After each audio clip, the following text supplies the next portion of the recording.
AC bus रे भयंकर अग्निकांड ड्राइवर बचाइले यात्री जीवन मझी रास्ता जली उठिला एसी बस धुआमय होइगला बस भीतर आउ पूरा परिवेश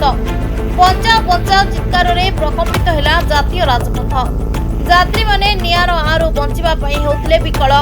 शेष में ड्राइवर को उपस्थिति बुद्धि पाई जीवन बंचिला यात्रीकर हाँ आज्ञा ए देखंतु टिके एही भयंकर छाती धरा दृश्य को क्यों भली यात्री माने चित्कार करुछंती आ बस किपरि हुतुत होई चलुछि राज्य रे ताती बढ़ुथिबा बेले ए निया देखि लोकंक छाती धरि जाउछि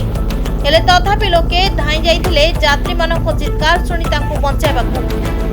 हेले ड्राइवर निज जीवन को खातिर न करी प्रथमे बस रो झरका भांगी यात्री मानक बंचाई देथिले आ यात्री माने बस झरका बाटे डेई बाहर को चली आस्तिले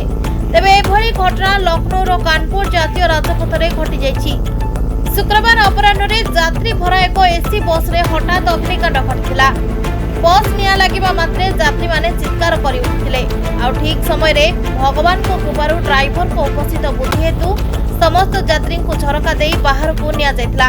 बस रे निया लागिबार वीडियो एबे सोशल मीडिया रे वायरल हेबारे लागिछि आ जहा को देखिबा परे लोक माने चमकी पडुछंती ब्यूरो रिपोर्ट निरपेक्ष न्यूज।